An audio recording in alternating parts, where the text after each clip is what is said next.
All right, let's jump right in. We're going to talk about a short, but honestly incredibly powerful story about how to deal with negativity. Insults, anger, all that stuff. It's an ancient parable with a lesson so practical you can start using it the moment this is over. So, let me ask you something. When someone insults you, what's your gut reaction? For most of us, there's that immediate flash of heat, right? Your heart kind of speeds up, you get defensive, and your brain immediately starts cooking up the perfect comeback. It's almost an automatic response. And look, that feeling makes total sense. The sting of an insult is real. Doesn't matter if it's from a coworker, some random person online, or even family. Those words can feel like a direct hit, and they're usually designed to make you feel hurt or angry. And yeah, most of the time they do the trick. But what if they didn't have to? What if there was a completely different way to handle it? A way that doesn't involve firing back or just sitting there silently fuming? A way that could actually leave you, well, completely untouched, unharmed. There's an ancient story from the Buddha that shows us exactly how. So let's set the scene here. This isn't just some abstract philosophical idea. It's a story about putting this wisdom into practice. It all starts with a guy who is, let's just say, not exactly a fan of the Buddha. The Buddha actually tells the story himself.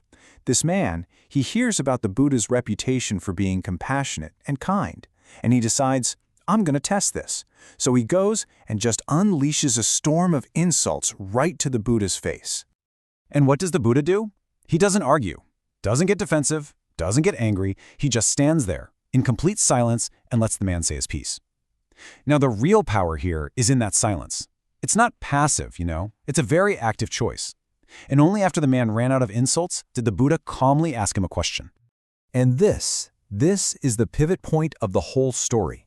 He asks, if you bring someone a gift and he does not accept it, does the gift remain with you? Did you catch that?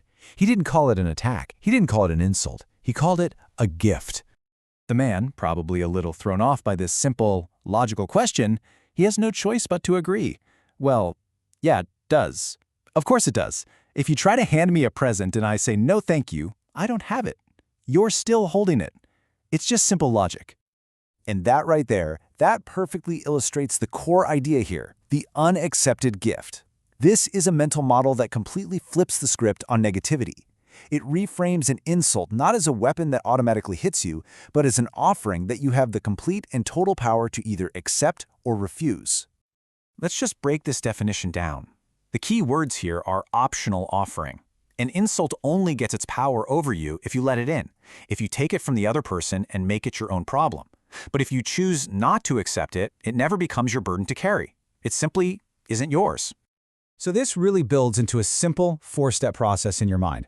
1, the insult is offered. 2, and this is the most important part, you pause and you recognize you have a choice. 3, you consciously decide, nope, not accepting that. And 4, because you haven't taken it, the insult stays exactly where it started, with the sender. And then the Buddha delivers that final powerful line. Now you insult me, but I do not accept it. He's acknowledging the man's intention, but he is flatly refusing to take ownership of that negativity. The whole transaction is just declined. So, what happens to this unaccepted gift? Does it just vanish into thin air? Well, not according to the Buddha. There is a consequence, but it's for the person who was trying to give the insult in the first place. He uses this really beautiful natural metaphor. You can't have a sound without an echo, right? And you can't have a body without a shadow. They're just fundamentally linked. The consequence of an action is just as tied to that action. And this leads to two very, very different outcomes. For the giver, the insult, the anger, the harm, it all stays with them. They're essentially left holding their own poison. But for the receiver, the person who refused the gift, they're completely unharmed. They get to keep their peace. The choice is pretty stark, and the benefit is crystal clear. The story ends with this final warning. There is no escape. And that's not meant to be a threat. It's presented more like a law of nature, like gravity. The harm you try to put out into the world ultimately just harms you. It's a really powerful reminder to be mindful not just of what we accept, but also of what we're offering. So, the most important part is, how do we actually apply this? This ancient wisdom is perfectly built for our modern world. Think about that nasty email you got, or that rude comment on social media, or a cutting remark in a meeting. In every single one of those moments, you have a choice.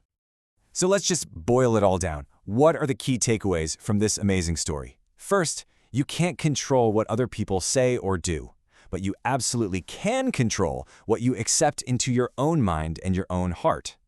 Second, remember that negativity, when you don't accept it, it doesn't just disappear, it goes right back to its source.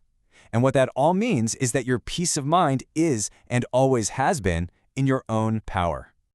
So I'll leave you with this one question to carry with you. As you go through your day, dealing with all kinds of people and situations, just keep this in mind. Whose gifts, the good and the bad, will you choose to accept today? Because the choice, it's entirely yours.